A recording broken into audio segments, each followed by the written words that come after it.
there were times where I paid my team late. How do YouTubers make money? And at the same time, which seems like a nice thing to do. It seems like the honorable thing to Right. do. It's an interesting thing. Yeah. I never really understood it until I did it.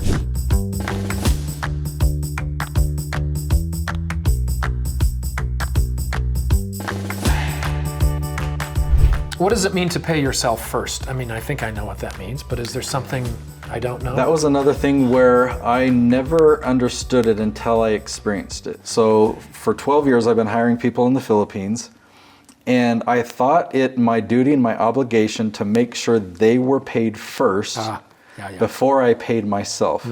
And often I was the one that was shortchanged. I didn't have enough, and that gave me the urgency. I'd work harder, I'd do this and that, but I always paid my team first. And at the same time, which seems like a nice thing to do. It seems like the honorable thing to do. And I also felt like I need to pay off my credit cards. Like if I've got extra money and I've got debt, I've got to pay it off.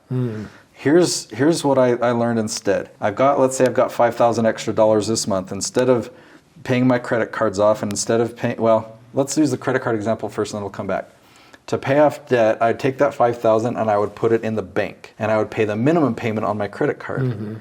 Then the next month, guess what? If I'm tight on money, I've got money in savings, but I don't have to use my credit card.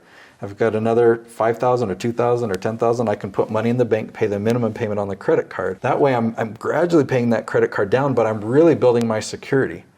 And then eventually I get to a point like, oh, I've got more than enough money in savings. I can just pay the credit card off, pay it off complete. Now going back to paying my team, I had extra money and I put it in the bank instead of, I was paying my team first and balancing this with the credit cards. Now I'm like, I'm going to put money in the bank and make sure I'm always going to give myself, and I don't remember the dollar amount. Well, let's say it might have been $10,000. I'm going to make sure I'm always paying myself $10,000 a month, regardless if I have to pay my credit cards, just the minimum payment. After making that decision, by the way, prior to this, there were times where I paid my team late. My team in the Philippines, I'd have to message them and say, you know what, guys, I didn't do this on purpose. I thought I'd be able to pay you on time. It's probably going to be a week late. There were times where it was 3 weeks late, and it was painful. As dependent as they are upon the check.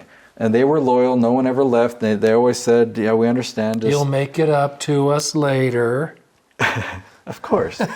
When I started paying myself first, I haven't looked back. I've never paid my team late, unless like payday's on a Sunday and I forget and I have to wait till, I didn't pay them in advance, I'll pay them on Monday. But like, I never have paid them late because I didn't have the funds. I've always had the funds because I've been paying myself first. And it's an interesting thing. I never really understood it until I did it. And then when I did it, income and business really started growing. It's interesting. How do YouTubers make money? This feels very rudimentary. Like I could answer this. So there's two different ways, and most people do it the way that I don't. So most people, when they think about YouTube, they think of the ad revenue, and there's sponsorships.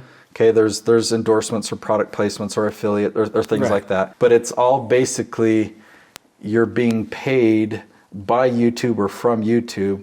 But then the other side of it is you're actually a business owner and you're using YouTube to generate leads for your business. And so when I tell people, I help people make 7 figures monthly on YouTube, it's not from the YouTube side, it's from the business side. So we're leveraging YouTube to build a following, to build an audience, to generate leads. And that's where the big money is, because a lot of those people that are asking, myself included, when you show them, oh, by the way, here's what she made this month with the ad revenue, and it's $62,000, and people go, oh, well, I don't need to market anything. I'll just take the 62 grand. I mean, what is that? $750 a year. Yeah. That specific channel averages between $40,000 and $60,000 a month in ad revenue. But that's the anomaly. The next highest that we've ever done, it probably averaged $10,000 a month. So, that's good to know. The type of channels that we produce, the ad revenue, it's definitely not the focus, but it's usually not even significant. I mean, a few $1,000s a month compared to business revenue is just... Yeah. And the answer I got in prayer is, Neat. Okay, so is financial success important? It's like you've gone out and you've proven that you can do more with it. Why is he allowed to make that much money?